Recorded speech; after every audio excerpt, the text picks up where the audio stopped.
okay, sir? Yes, sir. Okay. Ms. Freeman, you're free to proceed. Thank you, Your Honor. Detective Gant, you can unmute yourself. Raise your right hand, please. Do you swear and affirm that the testimony you're about to provide in the matter of state of Georgia versus Justice Davis will be the truth, the whole truth, and nothing but the truth to help you God? I do. Please tell us your name and how you're employed. My name is, I apologize for interrupting, but can we read the charge and the warrant number for the record, please? Sure. Mr. Davis, you're charged in warrant number 2021 CW 53947 with the offense of murder. In warrant number 2021 CW 53948 with the offense of, it's not, hold on. It's not on my calendar. 3948 is aggravated stalking, Judge. Thank you. That's correct, Judge. Aggravated stalking. You're charged in warrant number 2021 CW 53949 with committing the offense of home invasion. In warrant number 2021 CW 53950 with committing the offense of aggravated assault. In warrant number 2021 CW 54121 with committing the offense of possession of a firearm during the commission of a crime. In warrant number 2021 CW 54122, you're charged with the offense of possession of a firearm by a convicted felon. It's not listing on my chart what warrant number 2021 CW 5412. That last one should be cruelty to children in the third degree. Cruelty to children in the third degree.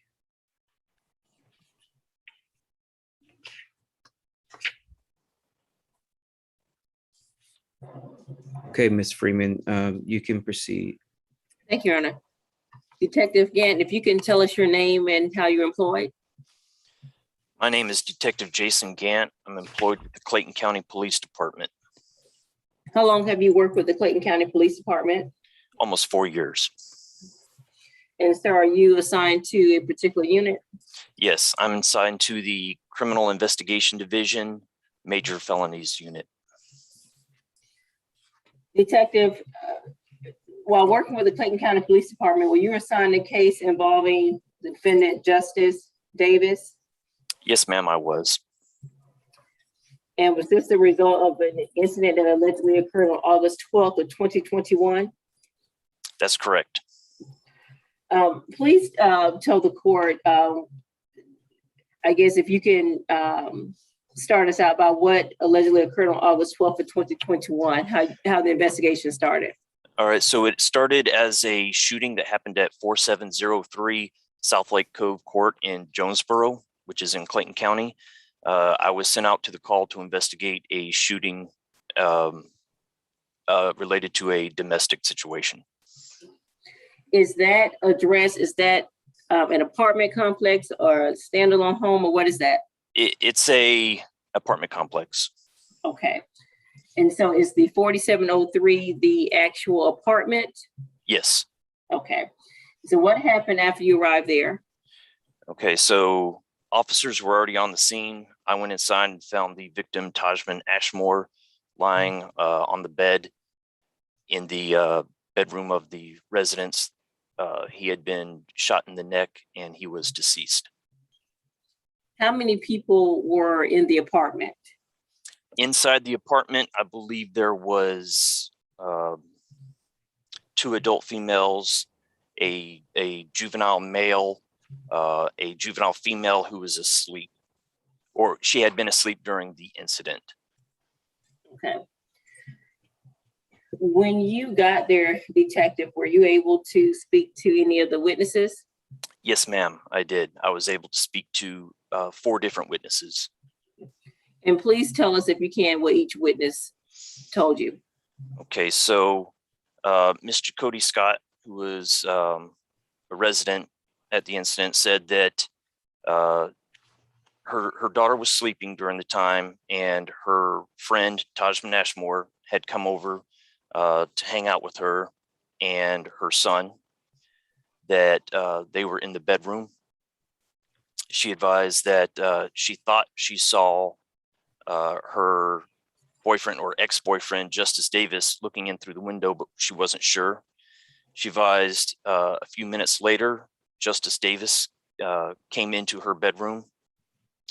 He had a glove on his right hand and a handgun in his right hand. He had a mask on his face and a hat on his head. He came in, he asked who this was, talking about Tajman Ashmore. She advised that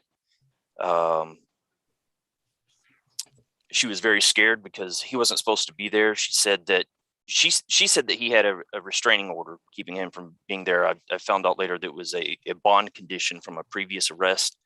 He wasn't supposed to be there. She said she picked up her gun because she was scared of him because he had a gun, and then he pointed his gun at her, so she put it back down.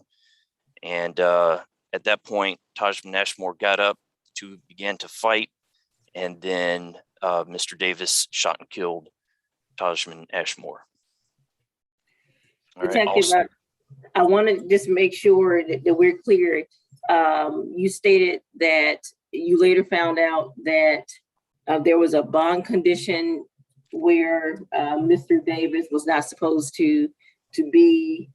Is it at the apartment or near Ms. Scott? If you can tell us what that is. Okay, so I found out that on, hold on, I'm sorry. All right, so just to let you know, what I'm looking at here is the warrant application that I put out with the probable cause written on the warrant application. I'm not using any other notes or records other than the warrant applications. This is what Miss Marie is doing right now. Ms. LaFortune, you're not muted. I muted her. Okay. Okay.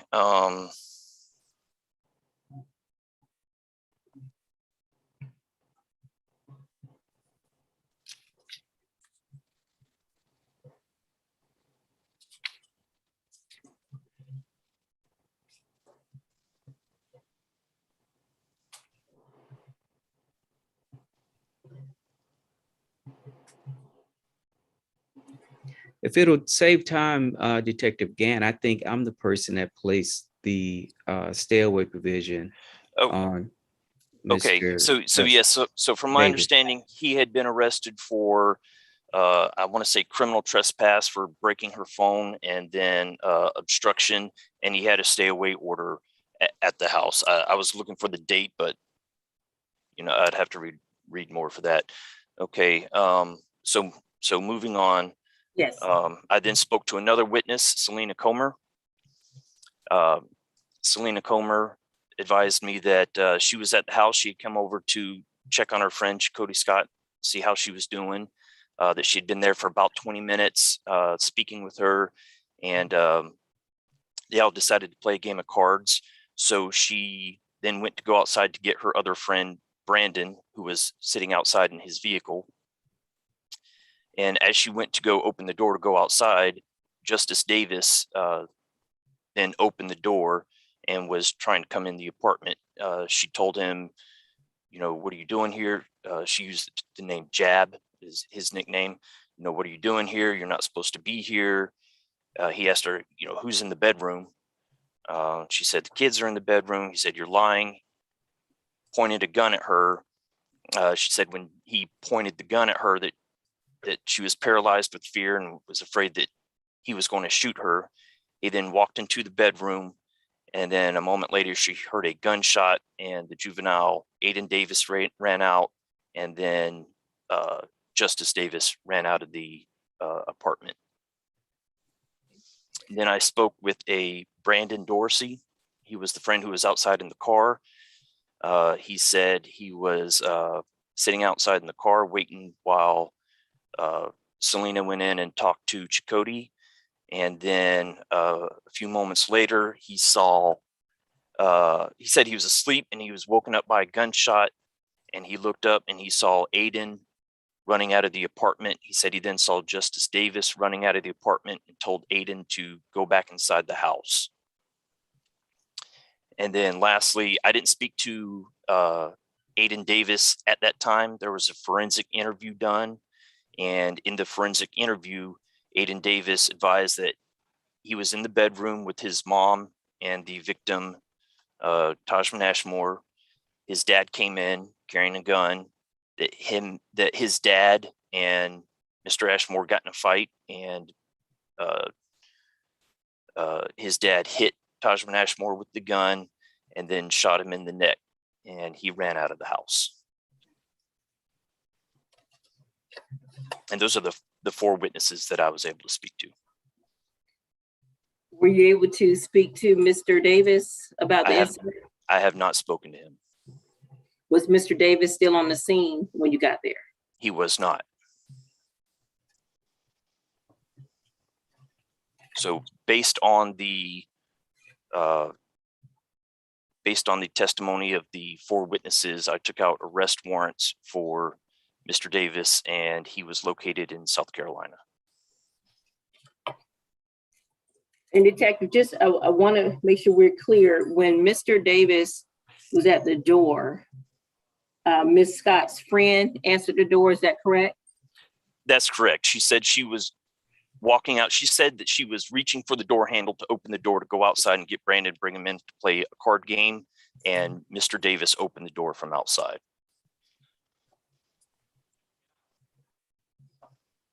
At any time, was Mr. Davis invited to come into the residence?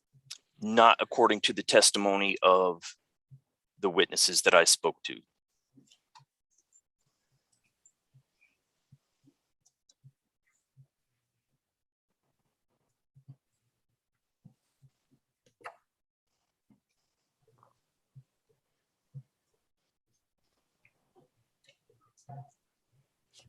Did this incident take place in Clayton County? Yes, it did.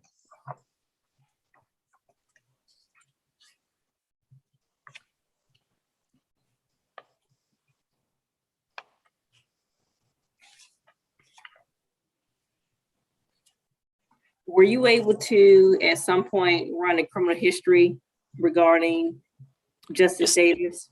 Yes, I did.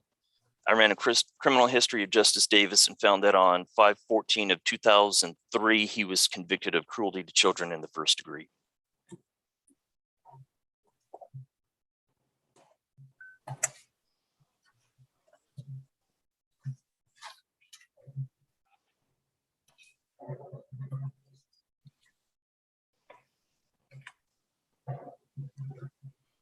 Thank you. I believe that's all I have. Ms. Pleasant? Thank you. Detective Gant, I understand you testified that Mr. Davis was not on scene at the night of the incident. And He so was you not were- on, he was not on scene when I arrived.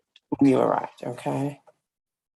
And have you since he's been in custody, attempted to speak with him with regards to these events? I have not attempted to speak with him in regards to these events. And are there any videos with regards to this event that you're aware of? No, there is not that I'm aware of.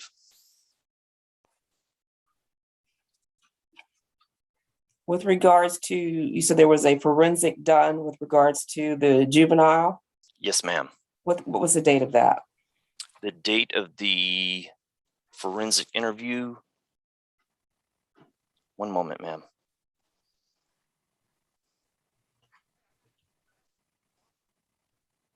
That would be 8/19 of 2021. And who conducted that, please? That would have been conducted at the Rainbow House here in Clayton County. Was a weapon recovered? No, ma'am. And do we know what type of weapon was used in this case? It would have been a handgun, I believe, a 9mm, but don't quote me on that. I don't have the autopsy report right here in front of me. Is that still outstanding? The autopsy report is complete.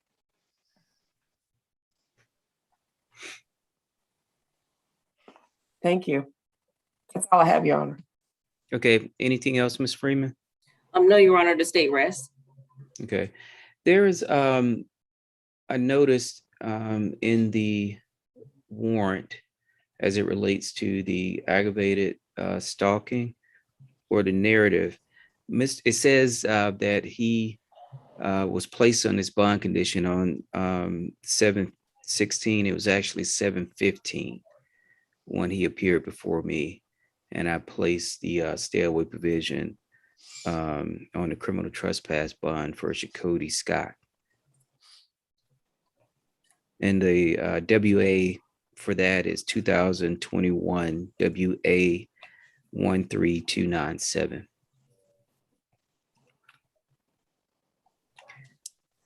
Is there any argument? The state waives the opening. And defense will submit on the testimony, Your Honor. Okay, Ms. In judgment of Freeman. that, we would just ask that all charges be bound over to Superior Court.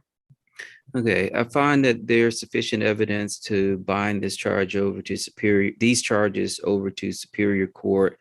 So I'm gonna bind over the murder charge, the aggravated stalking charge, the home invasion charge, aggravated assault, possession of a firearm during the commission of a crime, and possession of a firearm by a convicted felon. And Is Your there, Honor, the calendar does list that this is scheduled for a bond hearing on Friday, but as the court is aware, it has Right. to be removed and then the bond has to be filed in Superior Court. right, Mr.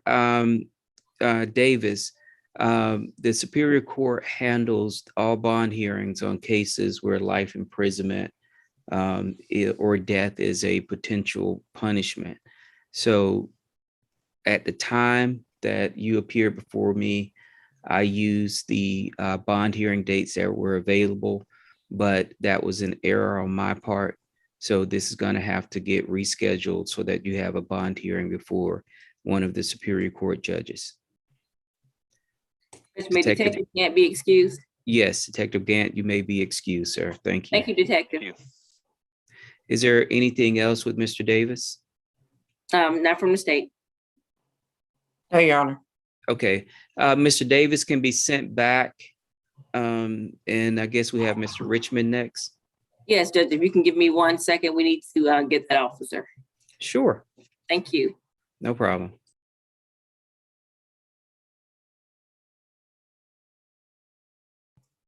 And Judge, we are still live on YouTube.